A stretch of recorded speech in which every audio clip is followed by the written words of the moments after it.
Build-A-Page series. I've got my 5 kits here, and now I just get to create with them, which is the fun part.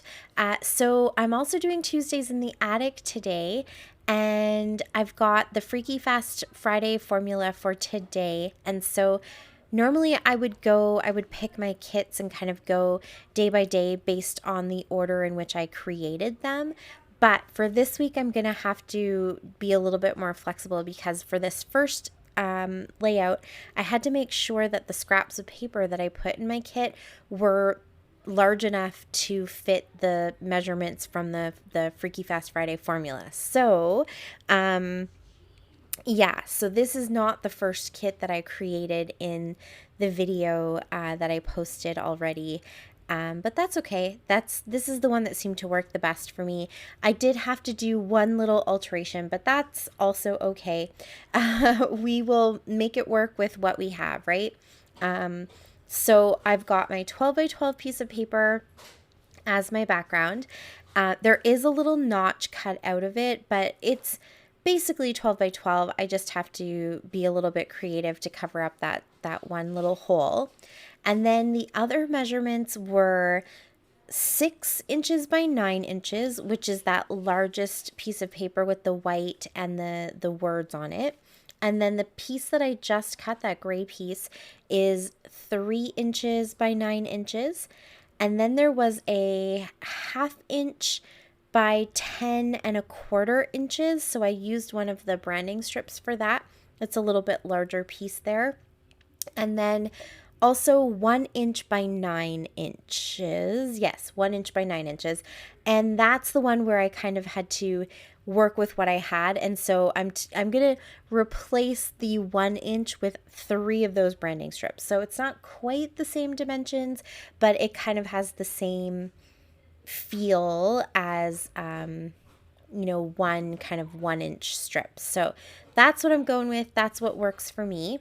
And then, like I said, because I have that piece kind of notched out of the larger paper, it sort of forced me to do whatever design I wanted to do with these papers over on that one side, or I guess I could have flipped it and maybe had that notch, on the other side or up or down, whichever way I wanted. I just knew I had to use at least some piece of paper to kind of cover that up. So that's where the inspiration for this sort of design is, and where I put all of the pieces that I used.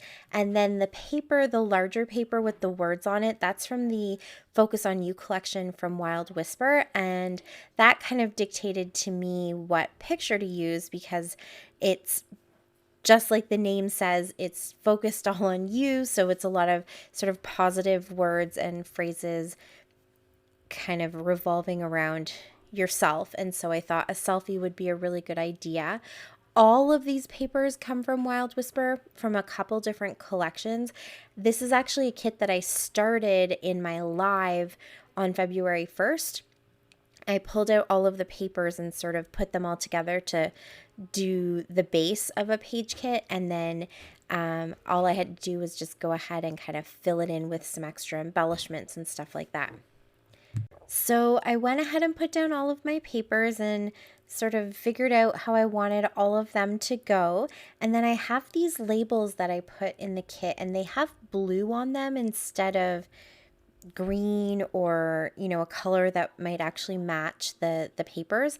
And so I thought maybe if it worked, which it ends up it does, I thought I could maybe just color over the blue, and I wasn't quite sure what kind of pen would work. At first I thought maybe a gel pen, but the paper, Wild Whisper paper, is just kind of more glossy, and so the pen didn't want to work on the texture of the paper. So I finally just went for these fine line markers and picked a really earthy dark green that matches the color. And it worked really well. It's not super perfect coloring. I didn't really want it to look really perfect because it's sort of more of a rustic feel and a really kind of earthy feel. And so I wanted to make sure that I matched that. But I just covered up all of that blue so that it's green instead. And then I wasn't quite sure what to do with these labels. I knew I wanted to get them all used up. That's always my goal when I'm putting kits together, is to try to kill the kit as much as possible. There's certain things I know ahead of time I probably won't use up, like this piece of seam binding.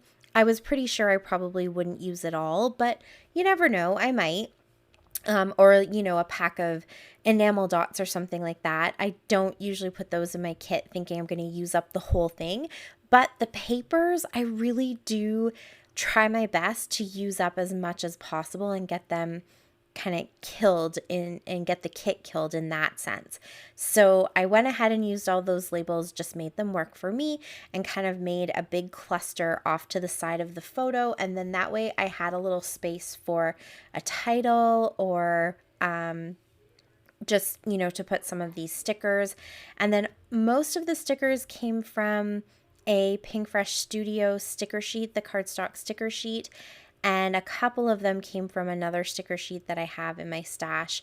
Everything I'm trying to use in these kits, most of it, I won't say all of it, but most of it came from my How to Kill a Kit with Style kit, which this month we're doing the theme of vintage. And so a lot of stuff that I put in that kit is older stash, older to me stash. And so my camera's going in and out of focus. It always does that when the sun's setting, so I apologize for that. But yes, so I was trying really hard to use the sticker sheets and get as much of that kind of stuff put into each of my kits as I could. So the stickers, I went for sort of more on the orangey side of things because that's what was on the sheet that I felt worked really good. There's sort of a rust color in the background sheet, and then also the words are that same sort of rust color. And then one of the branding strips is that same color. And then the other branding strip is sort of a rusty brownish kind of color. So I figured I could mix some orange in there. There is a little bit of pink, but I'm okay with that. I called this kit the mixed kit because it was just a big mishmash of things. So I think it works out really good. It's true to its name, and it's just a mix of a bunch of things. And I did 3 little clusters, and then I added some little cork shapes, and I turned the seam binding there into a cute little bow. And that was this like beautiful green color, a very earthy green color. So I thought that worked really well, and it just brings a different texture to the layout. And then a little sprinkle of the tinsel Heidi Swap Color Shine. I just wanted to have a little bit of shimmer. Again, it's a texture thing. I wanted the eye to kind of catch different textures and the way that the light catches those textures. And so I thought a little bit of shimmer would be really fun, but I didn't know if any of the other colors that I have would really stand out on that background. And so I figured the tinsel, even if it kind of blended into the background a little bit, it's fairly dark, so it could kind of stand out on all the other pieces of paper, but then also has that shimmer in it. And then I finished it off like I always do with some beautiful sequins, also from Wild Whisper. And that's it. That is my first layout. This one came together so fast, so quick, so easy, and I actually really love how it turned out.